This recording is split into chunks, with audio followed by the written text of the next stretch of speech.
नमस्कार, मी आरती Kulkarni. One India मराठीमध्ये तुमचं स्वागत आहे. आज आपण बोलणार आहोत शिक्षण क्षेत्रामधल्या एका विषयावर. महाराष्ट्रामध्ये सीबीएसईचा अभ्यासक्रम राबवला जाईल असं नुकतंच शिक्षण मंत्र्यांनी सांगितलं आणि त्याच्यानंतर सीबीएसई का एसएससी असा एक वाद महाराष्ट्रामध्ये निर्माण झालेला आहे. याबद्दल बोलण्यासाठी आपल्या सोबत आहेत शिक्षण तज्ज्ञ हेरम कुलकर्णी सर. तुम्हाला सगळ्यांना हेरम कुलकर्णी सरांचा परिचय आहे. शिक्षण क्षेत्रामध्ये वेगवेगळे प्रयोग त्यांनी केलेले आहेत आणि त्याचबरोबर अनेक शिक्षक संघटनांशी सुद्धा त्यांचा संपर्क आहे. शिक्षण विषयक काय धोरणं असावीत याबद्दल सुद्धा सरकारशी ते नेहमी चर्चा करत असतात. तर स्वागत आहे तुमचं वन इंडिया मराठीमध्ये. सर, पहिला प्रश्न म्हणजे सीबीएसईचा अभ्यासक्रम राज्यामध्ये राबवण्यात येईल असं सरकारने जाहीर केलं, शिक्षण मंत्र्यांनी जाहीर केलं, म्हणजे नेमकं काय होणार आहे? नेमकं असं होणार की सध्या आपण महाराष्ट्राचं जे बोर्ड आहे, अभ्यासक्रम बोर्ड आहे, तर त्याच्याऐवजी इथून पुढे टप्प्याटप्प्यानं सर्व वर्गांना एसएससीचा अभ्यासक्रम असण्याऐवजी सीबीएसई बोर्डाचा अभ्यासक्रम पुढच्या 4 किंवा 5 वर्षामध्ये असेल असा त्याचा अर्थ आहे. बरोबर. आणि पहिलीपासून आता सुरू होईल. हा, टप्प्याटप्प्याने असेल असं म्हणता आहात तुम्ही. तर आता जे जून मध्ये शैक्षणिक वर्ष सुरू होईल तेव्हा नेमकं काय होणार आहे? म्हणजे एसएससी बोर्ड असणार आहे का सीबीएसई बोर्ड असणार आहे? त्यांनी असं म्हटलंय की पहिलीचा जो वर्ग आहे त्या पहिलीच्या वर्गाला यावर्षी सीबीएसईचा अभ्यासक्रम असेल, त्याच्यानंतर दुसरी तिसरी चौथीला त्याच्या पुढच्या वर्षी असेल आणि त्यानंतर मग 5वी 6वी 7वी आणि मग 8वी 9वी असं साधारणपणे 4 वर्षामध्ये 1ली ते 10वी पर्यंत सीबीएसईचा अभ्यासक्रम अंमलात येईल असं त्यांचं म्हणणं आहे. बरोबर सर, पण आता म्हणजे माझ्या पिढीतले अनेक जण जेव्हा शिकले किंवा तुम्ही सुद्धा शिकलात तेव्हा एसएससी हेच बोर्ड असायचं. त्याच्यानंतर सीबीएसई, त्याच्यानंतर आयसीएसई असे बरेच पर्याय उपलब्ध झाले. मग केंद्रीय विद्यालयाची परीक्षा असेल किंवा इंटरनॅशनल स्कूल्स निघाली कितीतरी. जसं मराठी मीडियम की इंग्रजी मीडियम असा एक वाद असतो, तसाच वाद एसएससी का सीबीएसई असा सुद्धा आहे. तुम्हाला काय वाटतं, एसएससीच्या आत्ताच्या अभ्यासक्रमाच्या स्ट्रेंथ्स काय आहेत आणि विकनेस काय आहेत? आपल्या फार वर्षापूर्वी असं नक्कीच होतं की एनसीईआरटीचा अभ्यासक्रम अतिशय उत्कृष्ट असायचा आणि राज्यांच्या अभ्यासक्रम हे हळूहळू डेव्हलप होत असायचे. परंतु मधल्या काळामध्ये एनसीईआरटी आणि राज्यांची इंटरॅक्शन वाढली. एनसीएफ आलं, त्यानंतर शिक्षणाचं धोरण आलं, शिक्षणाचा कायदा आला, त्याच्यानंतर एनसीईआरटीचं रिफ्लेक्शन बऱ्यापैकी या सगळ्या अभ्यासक्रमांमध्ये पडलेलं आहे. आणि त्याच्यात सुद्धा जेव्हापासून नीट आणि जेईईच्या परीक्षा आल्या तेव्हापासून तर 9वी ते 12वीचे अभ्यासक्रम जवळपास सीबीएसईच्या जवळ गेलेले आहेत.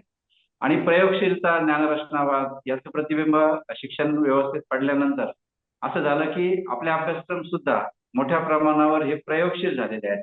त्यामुळे आपला अभ्यासक्रम हा खूपच सीबीएसई पेक्षा वेगळा आहे किंवा दोन्हीमध्ये काही शेकडो मैलाचं अंतर आहे असं काही आता फारसं राहिलेलं नाही. किंबहुना भारतामध्ये तमिळनाडू, महाराष्ट्र हे या 2-3 राज्यांचे अभ्यासक्रम हे अतिशय चांगल्या पद्धतीचे मानले जातात. त्यामुळं महाराष्ट्राचा अभ्यासक्रम हा खूप काही मागे पडलाय असं मला वाटत नाही. फक्त विकनेसचं आपण जर म्हणायचं असेल तर त्यांचं म्हणणं असं आहे की पहिलीपासूनच तुम्ही जर सीबीएसईचा अभ्यासक्रम घेतला तर आज जे आपण 9वी ते 12वीला मोठ्या प्रमाणावर सीबीएसई घेतलं तर त्याच्यामध्ये एक लिंक तयार होईल आणि त्याच्यामध्ये एक प्रकारचं सातत्य अभ्यासक्रमामध्ये येऊ शकतं. आणि कंटेंट जो आहे तो कंटेंट सीबीएसईच्या अभ्यासक्रमामध्ये वरच्या वर्गांमध्ये आजही जास्त आहे. विशेषतः त्यांचं जे समाज अभ्यास ज्याला आपण सोशल सायन्स वगैरे म्हणतो तर त्याच्या अभ्यासक्रम अधिक चांगले आहेत. आणि गणिताचा कंटेंट किंवा विज्ञानाचा कंटेंट हा पण थोडा जास्त आहे. तर त्या सुधारणा आपण नक्कीच करू शकतो. पण सर, एसएससीच्या अभ्यासक्रमाबद्दल असा एक म्हणजे असं म्हटलं जातं की त्या त्या राज्यांच्या नुसार, म्हणजे खास करून भाषांचे अभ्यासक्रम, त्याचबरोबर इतिहास, भूगोल हा त्या त्या राज्यातल्या मुलांना त्यांच्या संदर्भासहित शिकवला जातो. आणि सीबीएसई जर असेल तर पूर्णपणे केंद्रीय स्तरावरचा हा सगळा अभ्यासक्रम असतो. तर तुम्हाला काय वाटतं, आत्ताचा जो एसएससीचा अभ्यासक्रम आहे खास करून प्राथमिक शाळेमधला, तर त्याच्यामध्ये शिवाजी महाराजांच्या इतिहासाचं एक वेगळं पुस्तक असायचं, आपला जिल्हा या नावाने भूगोलाचे सुद्धा धडे असायचे, आणि भाषांच्या बाबतीत तर ज्या ज्या राज्याची ती भाषा आहे त्या राज्यांवर जास्त जोर द्यायचा. तर या अभ्यासक्रमापेक्षा सीबीएसई जर आलं नेमकं काय होईल? हा, हे बरोबर आहे. पूर्वी असं होत होतं की आपल्या इतिहास, भूगोल याला मर्यादा खूप मोठ्या प्रमाणात होत्या. पण त्यांनी आता असं म्हटलंय की 70% अभ्यासक्रम हा सीबीएसईचा असेल आणि 30% हे राज्यांना स्वातंत्र्य असेल आणि त्या स्वातंत्र्यामध्ये तुम्ही इतिहास किंवा हे जे विषय आहेत, ते तुम्ही घेऊ शकता. तरी सुद्धा आपल्या लहानपणी ज्या प्रकारे पूर्ण आपल्या जिल्ह्याचाच पूर्ण भूगोल असायचा किंवा जिल्ह्याचा सुद्धा इतिहास त्याच्यामध्ये असायचा, तर तितकं रिफ्लेक्शन याच्यामध्ये पडेल असं मला वाटत नाही. आणि त्यात सुद्धा गणित किंवा विज्ञान हे सुद्धा शिकवताना एक देशीयता असते की स्थानिक उदाहरणं त्याच्यामध्ये असतात, किंबहुना अगदी मुला-मुलींची नावं तुम्ही त्या पाठ्यपुस्तकामध्ये जी घेता त्याच्यातून सुद्धा त्या विद्यार्थ्यांना ते पाठ्यपुस्तक जवळचं वाटत असतं. म्हणजे आता एनसीईआरटीच्या पाठ्यपुस्तक मी पाहिल्यानंतर त्याच्यामध्ये जी मुला-मुलींची नावं असतात उदाहरणं म्हणून घेण्याची, ती सुद्धा कुठेतरी उत्तर भारतीय प्रदेशातली किंवा हायर मिडल क्लास मधल्या मुलांची नावं असतात. आपलं जसं गोट्या चिंगी हे सगळे पाठ्यपुस्तकामध्ये असायचे, तर त्याच्यातून सुद्धा मुलांना जवळीक वाटत असते. किंवा तुम्ही 2 चिंचोके घ्या, तर चिंचोके हे पटकन आपल्याला आपले वाटतात गणितामध्ये, पण तिथे अगदी ते त्या प्रकारच्या अशा तुम्ही वेगवेगळ्या प्रकारचे गोट्या घ्या, रोल्स घ्या, अशा पद्धतीची उदाहरणं त्याच्यामध्ये असतील. म्हणजे गणित विज्ञानामध्ये सुद्धा एक प्रकारचा आपलेपणा किंवा देशीयता जी म्हणतो ती आणण्यामध्ये एक प्रकारचा नक्कीच फरक पडतो. आणि म्हणून इतिहास भूगोलाला त्यांनी 30% भाग याच्यामध्ये आपल्या जागा ठेवलेली आहे. त्यामुळे तशी त्या अर्थानं तक्रार करायला जागा नाही. पण तरी मला असं वाटतं की 2005चा जो एनसीएफ आला होता, राष्ट्रीय आराखडा, त्या राष्ट्रीय आराखड्याने असं म्हटलं होतं की स्थानिक लोकभाषा किंवा स्थानिक संस्कृती, बोलीभाषा आणि आजूबाजूच्या परिसराचं जे ज्ञान, स्थानिक निसर्ग याला अभ्यासक्रमामध्ये स्थान दिलं पाहिजे. तर याच्यापासून आपण कुठेतरी दूर जाऊ की काय, अशी मला नक्कीच साधार शंका वाटते. बरोबर सर. बऱ्याच शहरांमध्ये ज्या शाळा आहेत त्यामध्ये आता बऱ्याच प्रमाणामध्ये सीबीएसई बोर्ड आलेला आहे, इंग्लिश मीडियम आहे किंवा इंटरनॅशनल स्कूल्स आहेत शहरांमध्ये. पण तुम्ही ग्रामीण भागामध्ये खूप दौरे करत असता आणि ग्रामीण भागातल्या शाळांची नेमकी काय परिस्थिती आहे ते सुद्धा तुम्ही बघत असता. जर पहिलीलाच सीबीएसईचा अभ्यासक्रम लागू झाला तर पहिलीच्या मुलांना सीबीएसई अभ्यासक्रमानुसार शिकवणारे शिक्षक आपल्याकडे आहेत का, किंवा त्यांच्यामध्ये तशा क्षमता विकसित केल्या गेल्यात का?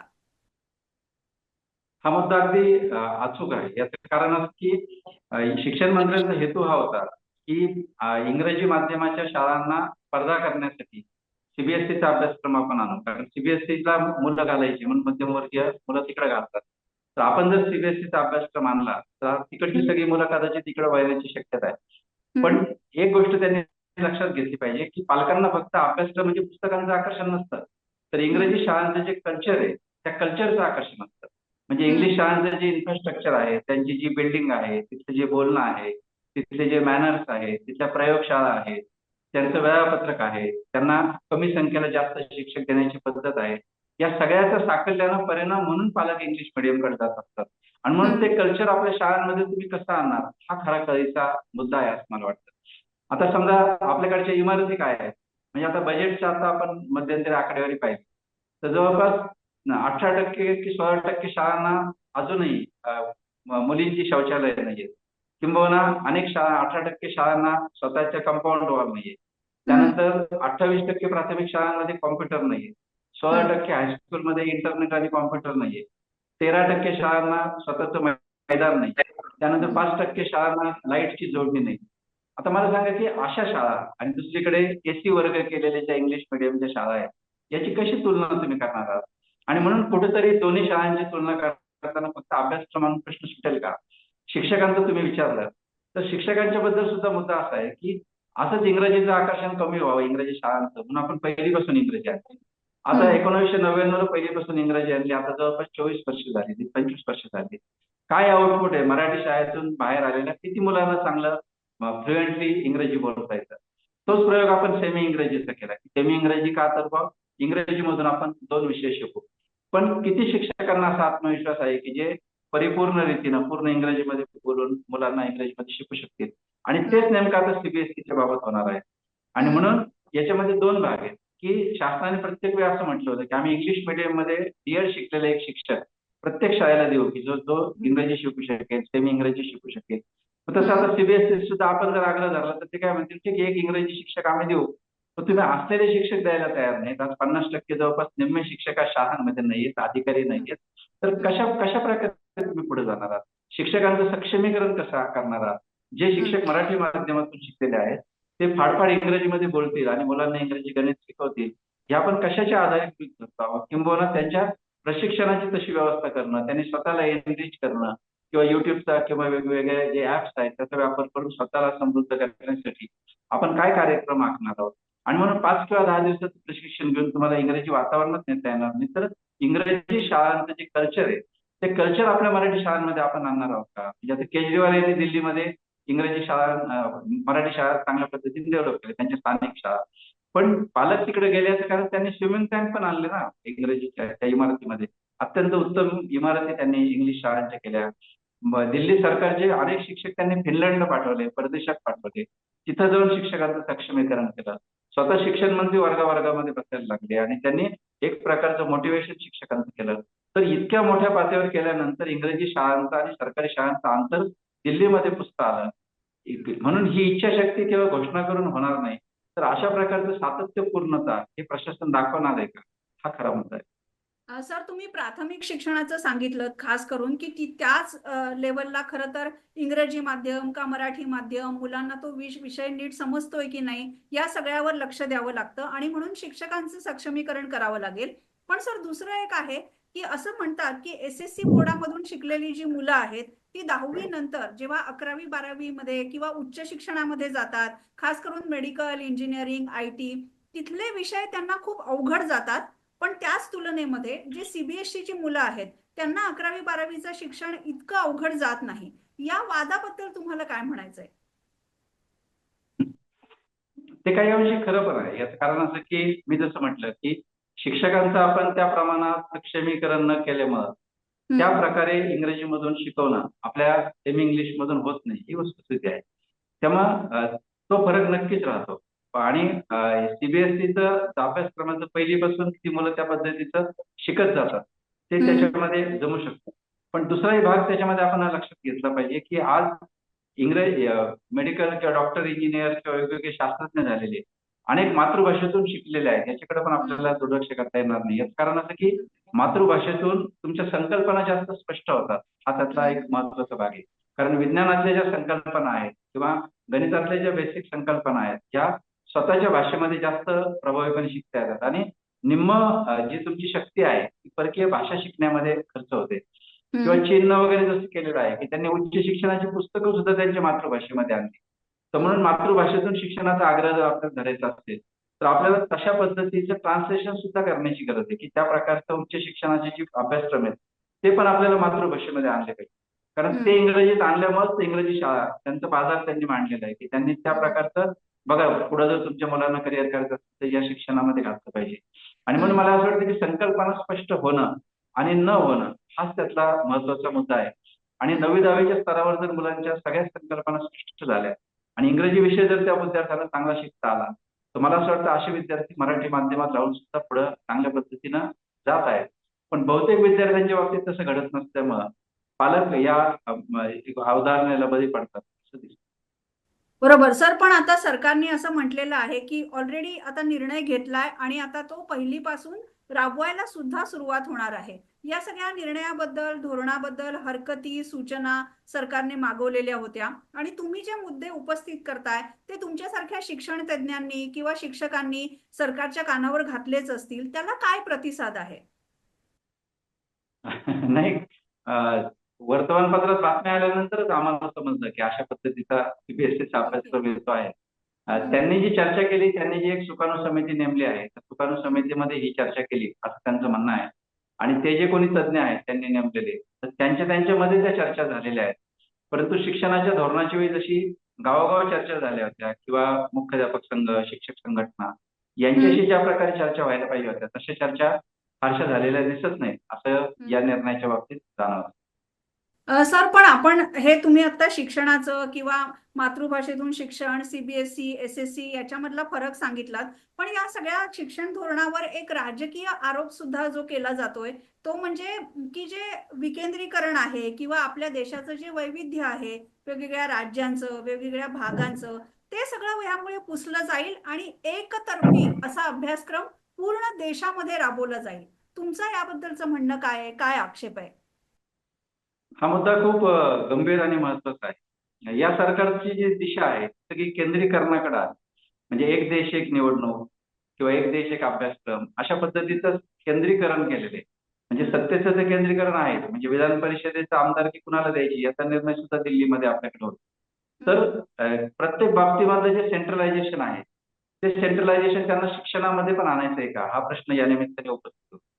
दुसरा भाग मला असं वाटतो की तो अत्यंत गंभीर आहे की कोणती राज्यव्यवस्था त्यांना ज्या प्रकारची माणसं नागरिक पाहिजे असतात तर ते शिक्षण व्यवस्थेनं तयार करावे अशी त्यांची अपेक्षा असते.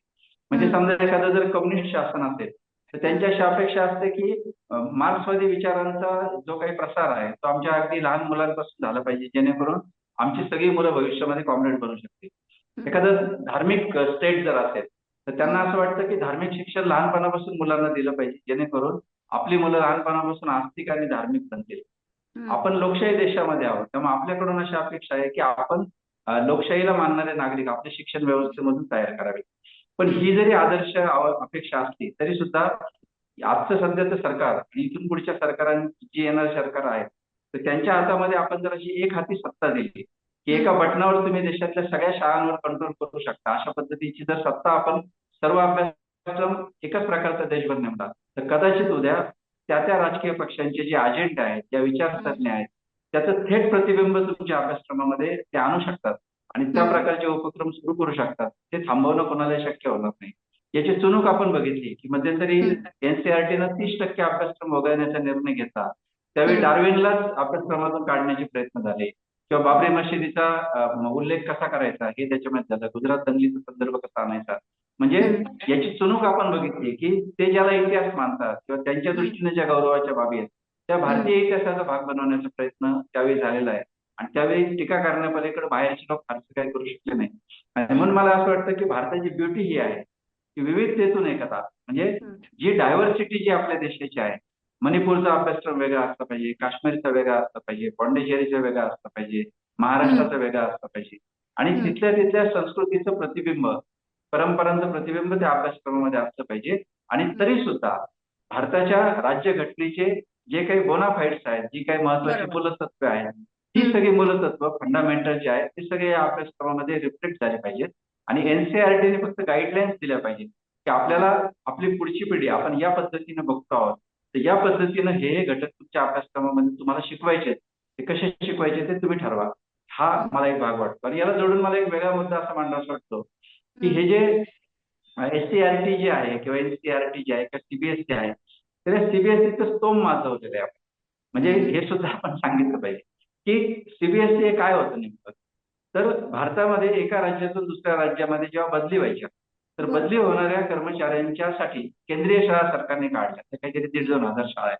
आणि मग त्यांना एकच अभ्यासक्रम पाहिजे. म्हणजे तामिळनाडूचे अधिकारी समजा पश्चिम बंगालमध्ये बदली झाली तर त्या मुलांचे नुकसान होऊ नये म्हणून त्या केंद्रीय शाळा असायच्या. त्याचा अभ्यासक्रम एनसीआरटीला बनवायचं काम दिलं होतं. इतकं छोटं होतं. पण एनसीआरटीचं स्तोम इतकं माजवलं की मग तो सीबीएसईचा अभ्यासक्रम तयार केला. आज सीबीएसईशी किती शाळा अफिलिएटेड? फक्त 29,000 शाळा संपूर्ण भारतात अफिलिएटेड या सीबीएसईशी. आम्ही महाराष्ट्र सरकार किती शाळा चालवतो? मला वाटतं प्राथमिक शाळा आपण काहीतरी 1,05,000 शाळा फक्त आपल्या प्राथमिक आहेत आणि 28,000 हायस्कूल्स आहेत. म्हणजे त्यांच्या 5 पट शाळा फक्त महाराष्ट्र सरकार चालवत आहे. मग आपण इतक्या न्यूनगंडामध्ये का जावं हा मला प्रश्न आहे. जी संपूर्ण एक सीबीएसई जिचा अनुभव हा फक्त संपूर्ण भारतामध्ये 29,000 शाळांपुरता आहे. त्या शाळांपुढे हजार लाख लाख शाळा असणाऱ्या राज्य सरकारांनी का नांगी टाकावी? का त्यांनी स्वतःला इतकं कमी लेखावं हा मला प्रश्न आहे. आणि सीबीएसई बद्दल माझं अजून एक असं निरीक्षण मांडावं असं मला वाटतं की सीबीएसईच्या शाळाच्या अभ्यासक्रमात सगळ्या महागड्या इंग्रजी माध्यमाच्या शाळांनी स्वीकारलेले आणि समाजाचा जो एक उच्चभ्रू वर्ग आहे, ज्याच्याकडे पैसा आहे, ज्याच्याकडे सत्ता आहे, ज्यांना प्रतिष्ठा आहे, असा सगळा वर्ग त्या सीबीएसई शाळांकडे अटॅच झालेला आहे. आणि त्याचं अनुकरण खेड्यामधला जो गरीब माणूस आहे त्याला सुद्धा वाटतं की आपण वरच्या क्लासमध्ये गेलं पाहिजे. आणि मग तो स्वतः इंग्रजी शाळांमध्ये स्वतःला परवडत नसतं तर ते शाळांना जोडून घ्यायचा प्रयत्न करतो. त्यात त्यांनी परत असं केलं की मेडिकल आणि इंजिनिअरिंगचे जे अभ्यासक्रम आहेत तर त्याचे अभ्यासक्रम सुद्धा परीक्षा या सीबीएसई प्रमाणे होतील असं घोषित करून टाकलं.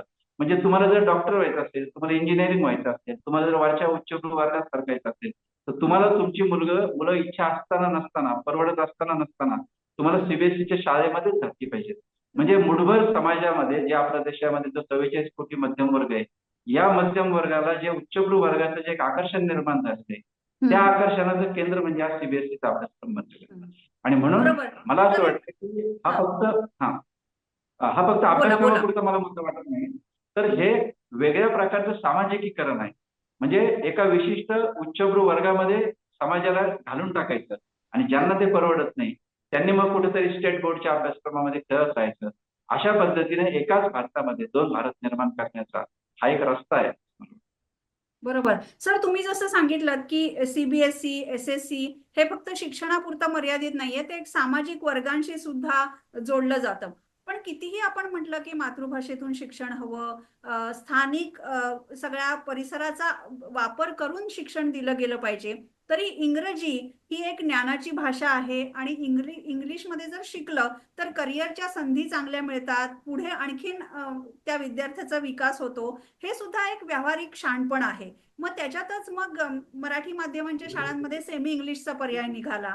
तर तुम्हाला असं काही वाटतं का की सीबीएसई मधलं सुद्धा जे चांगलं आहे, जे प्रयोगाधारित शिक्षण आहे ते घेता येईल, एनसीईआरटीची पुस्तकं घेता येईल आणि एसएससी सारखं जे आपल्या मुळांशी जोडणारं शिक्षण आहे याचं एक कॉम्बिनेशन बनवून अभ्यासक्रम तयार करता येईल का?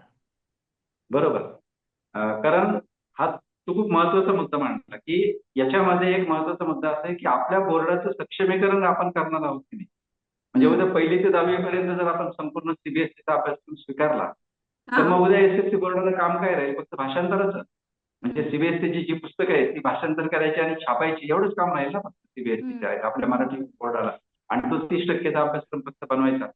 मला असं वाटतं की इतके कष्ट करून इतक्या वर्षाने आपण जर आपल्या बोर्डाची एक ओळख निर्माण केलेली आहे, तर हम्म. मग का आपण असं करू नये की सीबीएसई कशाला, दुसरे जे बोर्ड आहेत आयसीआयसी किंवा आयबीचं बोर्ड आहे, हे जे 3-4 प्रकारचे वेगवेगळे बोर्ड आहेत, या बोर्डाच्या अभ्यासक्रमाचे जे उत्कृष्ट आहे किंवा परदेशातले सुद्धा जे जे चांगल्या चांगल्या देशामध्ये जे अभ्यासक्रम आहेत त्या अभ्यासक्रमामध्ये चांगलं चांगलं आपण काय घेऊ शकतो असं बनवून आपण आपला अभ्यासक्रम जास्त सक्षम करण्याची गरज आहे.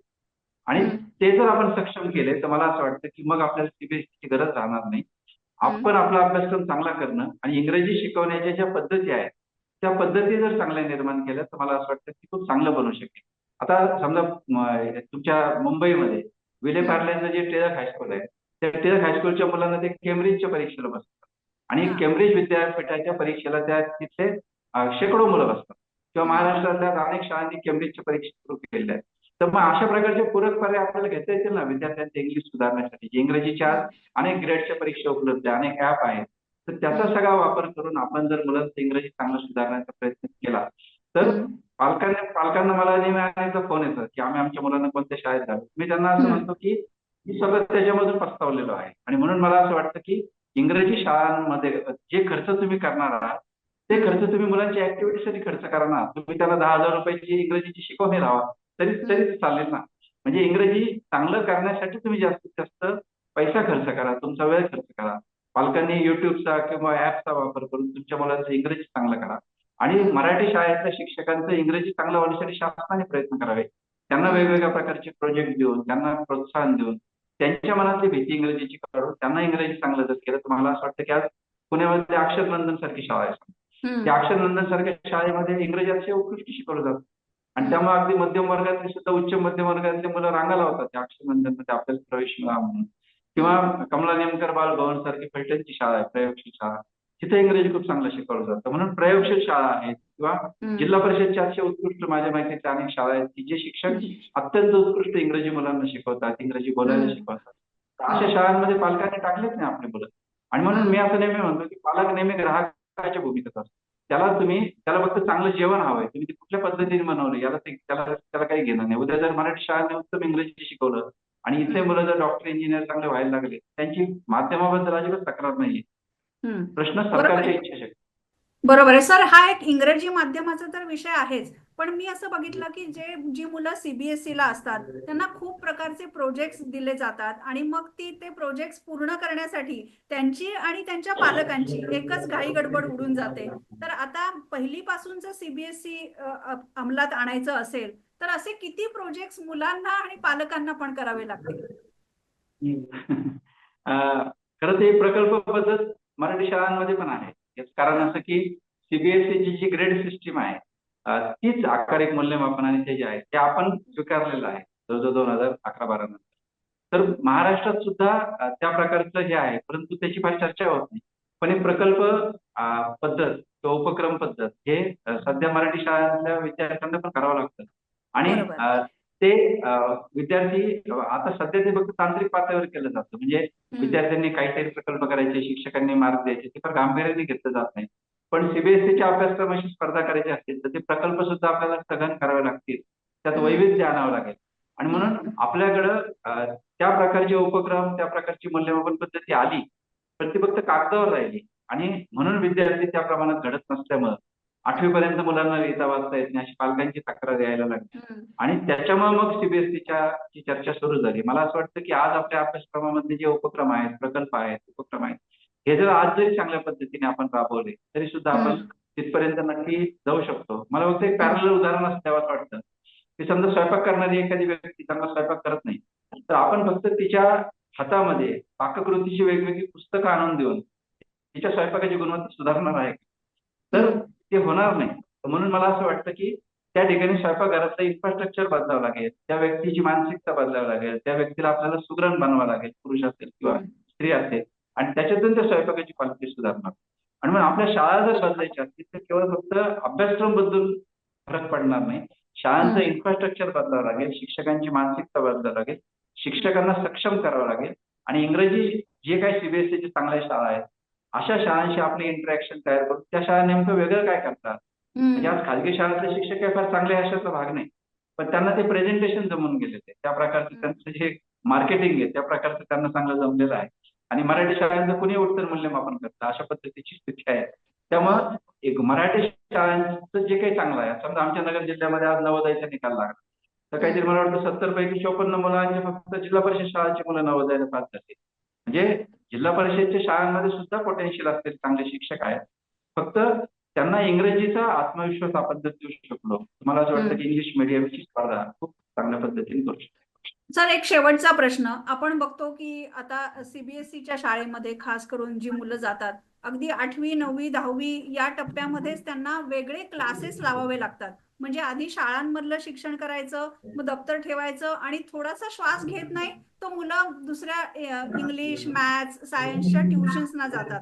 जर अशा पद्धतीने सीबीएसईचा पॅटर्न राज्यामध्ये आला तर पुन्हा एकदा खाजगी क्लासेसचीच पुन्हा व्यवसाय वाढेल असं तुम्हाला वाटतं का? मुलांना खाजगी क्लासेसवर अवलंबून राहावं लागेल का? अगदी प्राथमिक शिक्षणापासून. अगदी बरोबर आहे. म्हणजे ते एक व्यंगचित्र असायचं बघा, कुठल्या मध्ये फेसबुकवर कायम करायचं की ते मुख्याध्यापक म्हणतात की इंग्लिश मिडियम मधल्या की तुम्हाला बुट इथून घ्यावे लागतील, पुस्तकं इथून घ्यावे लागतील. आमच्या याच्यामध्ये मग ते पालक असं विचारतो तुम्हाला शिक्षण, तर ते म्हणतात शिक्षणासाठी तुम्हाला बाहेर ट्युशन लावावं लागेल, असं ते इंग्लिश हम्म. मिडियमचा प्राचार्य त्या पालकाला सांगतो. तर तसं आहे दुर्दैवाने. याचं कारण काय आहे मुळात? तुम्ही शिक्षणाकडे माणूस घडवणारं एक साधन म्हणून बघितलेलंच नाही. आज हम्म. तुमची भाषा काय आहे की मेडिकल आणि इंजिनिअरिंगला जर तुम्हाला यशस्वी ठरायचं असेल तर हम्म. तुम्ही सीबीएसईच्या अभ्यासक्रमाला गेलं पाहिजे. हम्म. म्हणजे मेडिकल इंजिनिअरिंग ही समाजामधलं काहीतरी उच्चभ्रू आहे, पैसा मिळवणारी हम्म. गोष्ट आहे. आणि त्या स्पर्धेमध्ये तुमच्या मुलांना जर रेसच्या घोड्यासारखं धावायचं असेल तर तुम्ही हम्म. आमच्या तबेल्यात आणून तुमची पोरं बांधा. हा तितका सरळ सरळ त्याचा मुद्दा आहे. आणि हम्म. म्हणून पालकांनाच जर अशा पद्धतीनं आज तुमची मुलं या स्पर्धेमध्ये पळवायची तर त्याच्यामुळे त्याला जोडून कोचिंग क्लासचं कल्चर येणं अगदी अपरिहार्य. आणि म्हणून कुणालाच आपला मुलगा चांगला माणूस म्हणून घडवायचा नाही ना. शाळांना एक फक्त आमची किती मुलं मेडिकलला गेली, किती मुलं इंजिनिअरिंगला गेली याचेच बोर्ड लावायचे. हम्म. पालकांना पण ते जर झालं तरच मोक्ष आहे, अशा पद्धतीची पालकांची मानसिकता आहे. आणि म्हणून हा प्रश्न कोचिंग क्लासचा त्या मानसिकतेशी संबंधित आहे असं मला वाटतं. आणि म्हणून उद्या हे जर सीबीएसईचं जे अनुकरण आहे ते हम्म. अनुकरण उद्या पालक इकडे सुद्धा करणार आहेत. म्हणजे उन्हाळ्याच्या दिवसामध्ये टाय आणि बूटची गरज नसताना सुद्धा आज इंग्लिश मिडियमची मुलं बूट घालतात, टाय घालतात. हम्म. तसे मराठी मिडियमची मुलं पण आता अनेक अनेक शाळांनी बूट आणि टाय कंपल्सरी करून टाकली. हम्म. म्हणजे या ज्या अनुकरणाच्या ज्या सगळ्या मुद्दे आहेत, खरा शिक्षणाचा हेतू काय आहे? तर खरा शिक्षणाचा हेतू आतून बदलणं आहे किंवा संवेदनशील होणं आहे किंवा विचार कसा करावा, जे कृष्णमूर्ती म्हणतात की आपलं बरोबर. शिक्षण व्हॉट टू थिंक शिकवतं, हाऊ टू थिंक शिकवणं हे शिक्षणाचं ध्येय असलं पाहिजे. हम्म. तर विचार करायला शिकवणं, क्रिटिकल थिंकिंग मुलांना शिकवणं, स्वतःचं आकलन करून घेणं, तर या प्रकारे सौंदर्य विकसित करणं, सौंदर्याची दृष्टी मुलांची विकसित करणं, विद्यार्थ्यांना कलावंत घडवणं, तर हे नाहीच आहे ना. म्हणजे मी जे हम्म. कृष्णमूर्तींच्या शाळेमध्ये जेव्हा बेंगलोरला गेलो होतो तर तिथल्या एका शिक्षकाला मी असं विचारलं होतं की तुमच्या शाळेमध्ये आम्ही कुठल्याच गोष्टीचा अतिरेक करत नाही. आम्हाला मुलांना करिअरिस्ट बनवायचंच नाही. म्हटलं मग तुमच्या शाळेमध्ये सचिन तेंडुलकर निर्माणच होणार नाही का? ते म्हणाले नाही होणार. याचं कारण क्रिकेट म्हणजे आयुष्य असं आम्ही शिकवतच नाही ना मुलांना. आमचा मुलगा क्रिकेट पण खेळेल, आमचा मुलगा चित्र पण काढेल, आमचा मुलगा डान्स पण करेल आणि आमचा मुलगा मातीच्या मूर्ती पण तयार करेल. तर ही समग्रता म्हणजे जीवन आहे आणि समग्रता म्हणजे शिक्षण आहे. पण या सीबीएसई बोर्ड आणि या इंग्लिश मिडियमच्या सगळ्या शाळांनी जरी तत्वता काही जरी म्हटल्या तरी समाजामधल्या उच्चभ्रू असणाऱ्या जागा तुमच्या मुलांना मिळवून द्यायची आम्ही हमी देतो असं म्हणून रेसच्या घोड्यासारखं पळवायला या सगळ्या मुलांना त्यांनी सुरुवात केली. त्याच्यामागे आमचा मध्यमवर्गीय पालक धावत गेला आणि आज आमच्या ज्या मातृभाषेतल्या शाळा आहेत त्याचं सुद्धा रूपांतर आम्ही त्या रस्त्याने करायला निघालोय. आणि म्हणून मला असं वाटतं की हा मूल्यांचा प्रश्न आहे का असं माझ्या मनामध्ये प्रश्न येतो की तुम्हाला कशा प्रकारचं मूळ तुमचं घडवायचंय हा खरा महत्वाचा मुद्दा या निमित्ताने या पातळीवरती चर्चा झाली पाहिजे किंवा सीबीएसई की मराठी. बरोबर. त्या पालकांचा शेवटी निर्णय आहे की तुम्हाला मुलांना कोणत्या प्रकारचं शिक्षण द्यायचं आहे. पण सर आता शिक्षण तज्ञांचं काहीही म्हणणं असलं किंवा अनेक आक्षेप हरकती असल्या तरी सुद्धा सरकारने आता निर्णय घेऊन टाकलेला आहे. तुम्हाला काय वाटतं की आता निर्णय जर घेतलाच आहे तर तो कशा पद्धतीने राबवला पाहिजे? एक 2-3 गोष्टी सांगा.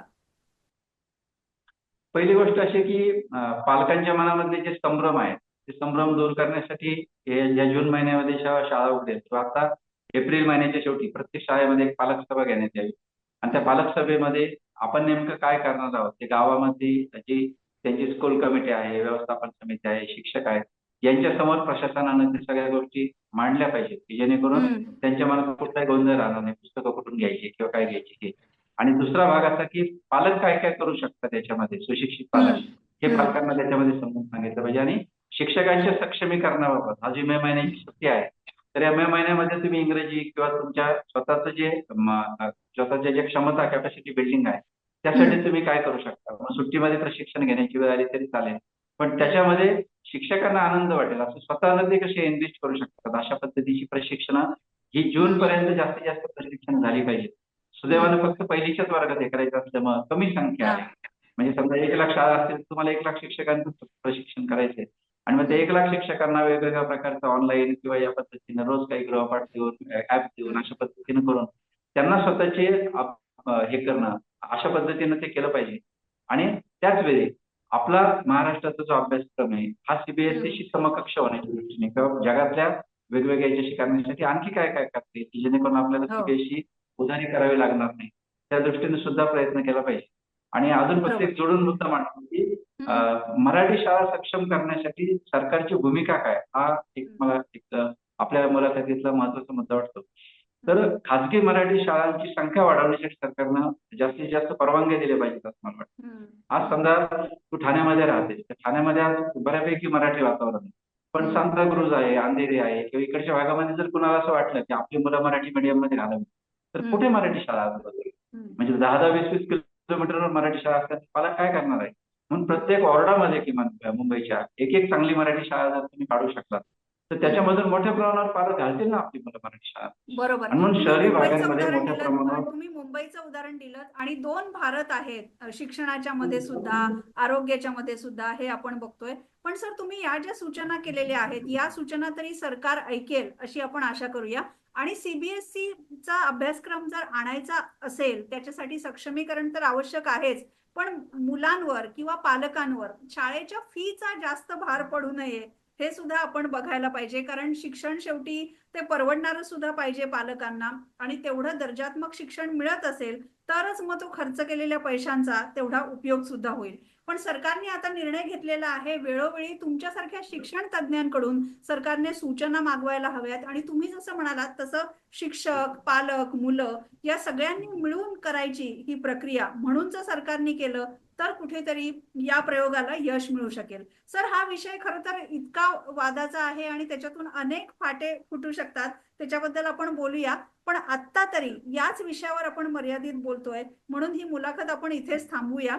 पण मुलांचे पालक म्हणून किंवा महाराष्ट्राचे नागरिक म्हणून तुम्हाला काय वाटतं नेमका कोणत्या प्रकारचा अभ्यासक्रम हवा मुलांना कोणत्या प्रकारचं शिक्षण द्यायला हवं हे कमेंट्स मध्ये नक्की लिहा.